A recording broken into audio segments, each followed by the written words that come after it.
Alright, so now what I'm doing is I am taking my old camera, sending it to FedEx so that it can be appraised and hopefully I can get some money off of it. So this is the farewell of the Sony A6300. Here it is, all packed up and ready to go.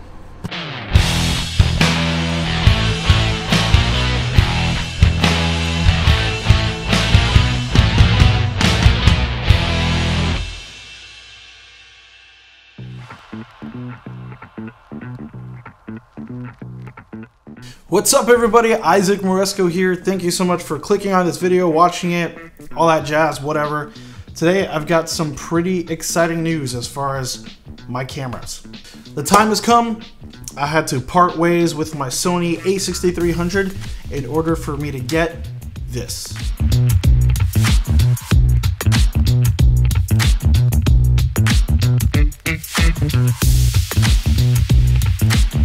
That is right folks, I got the Sony A6600. Now you might be asking why I chose this camera rather than going for a full frame camera. And we're going to talk about that in this video.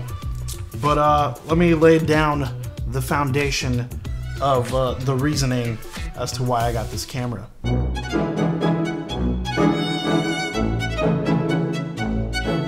There are several times in your life where you have to part ways with things that have benefited you. Alright, I'm gonna cut the crap. Really what it came down to was the fact that I was getting frustrated with the Sony A6300 as far as its features. Honestly, I bought it used back in 2017 and I think after all of the things that I've done with it, it just started to lack in some areas and it started to actually slow down on me. Now, I've got a cinema camera, which I'm filming on right now, that can get the job done as far as the cinema quality work that I need done. But sometimes you just need something small and compact to get the job done. Now before I get into the nitty-gritty as to why I got this camera in particular, let's talk about this. Why did I choose APS-C over full frame? It's quite simple really. It came down to three things for me. One was the price point. Two was the fact that I've invested in APS-C lenses already. And three, its compactability. The fact that it's so small yet so powerful that I can take it anywhere and nobody would bat an eye or ask me for any type of credentials as far as permits whenever I'm out shooting. Now, if I would have chosen to go full frame, which is something that I want to do in the future, just not yet, then I would have to have put down so much more money than what I did for this body alone. On top of that, not only would I have to buy a new body that is full frame, I would have to buy a few lenses as well, which would bring the price significantly higher than just buying a new APS-C sensor body. Now Sony is calling the A6600 the flagship camera as far as APS-C sensors go. So this is the top of the line professional camera for APS-C bodies. With that, it'll have features that cameras like the Sony A6400, which is very popular, and the A6300 don't have. The A6500 kind of falls in the middle there, but for the most part, this is the one where they put a majority of those specs. Now, one of the cool things about this camera is the fact that it has in-body stabilization, just like the Sony A6500. And so for me, coming from the A6300, not having in-body stabilization, where I really had to rely on my Sony 18-105 f4 lens for the stabilization, the fact that I can rely on the camera now for in-body stabilization I think is far better than relying on the lens. I think the fact that the camera can support you in that way in order to get a nice steady shot is great, especially when it comes to video. Now, I'm not going to get into any of the nitty-gritty specific details, but I know that for a fact that this sensor is a 6K sensor that downsamples down to 4K when you're shooting in 4K, so it's true 4K, not like the A6300 where it was right around the 2.7K area. On top of that, this camera has better autofocusing than any of the other cameras as far as I know. You've got a very new updated eye focusing technology. It's got the animal eye focusing technology that works great. I don't know if I'll ever use it, but basically it'll track an eye, which is what you want to be focused on anyways. And so one of the main reasons why I got this camera, I mean, the reason that really sold me on this camera. You know, I don't think it does it justice for me to just say it here.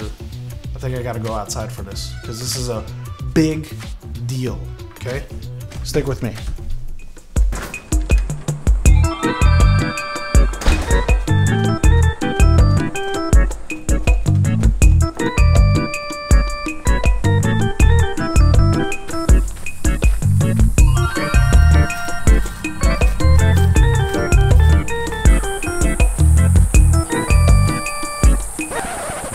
Wait a second.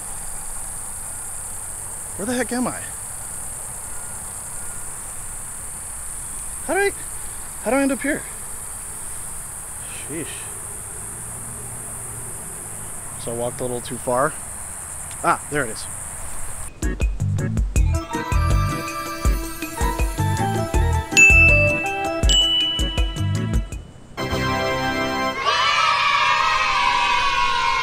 That is right, folks. The battery life on this camera is substantially better than any of the other APS-C cameras in the lineup. I'm looking at my monitor here, but as you can tell here, the handle is a lot larger, which calls for two things here. One, a better battery. So you've got the Sony Z batteries.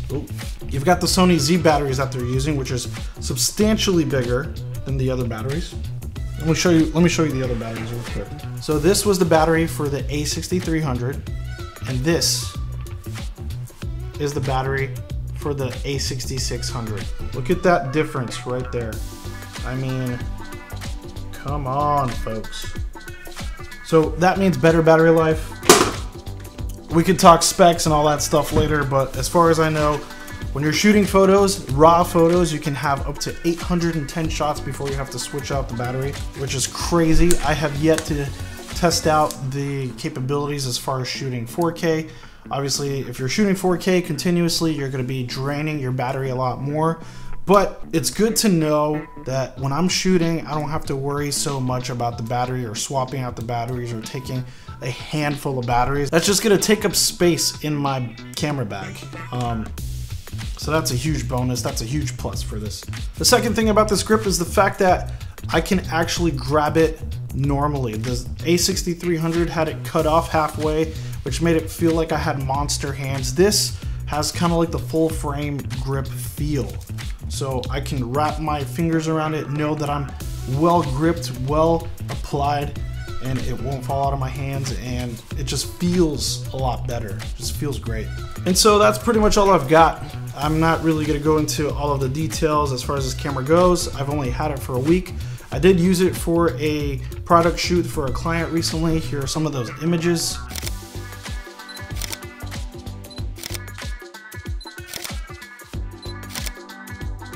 As you can tell, I'm really excited about this camera. I'm really excited to see where it takes me, what it can get done, how reliable it's gonna be.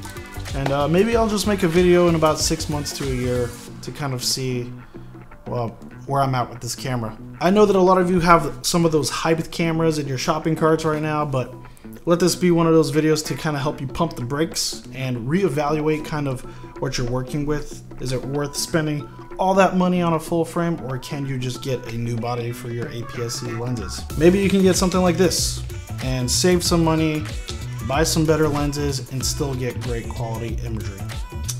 So that is it for me, folks. Thank you so much for watching. I hope that you liked this video. Please subscribe if you haven't already. Hit the notification bell so you're notified when I post more videos. Gosh, I can't talk today. Thank you so much for watching. Peace.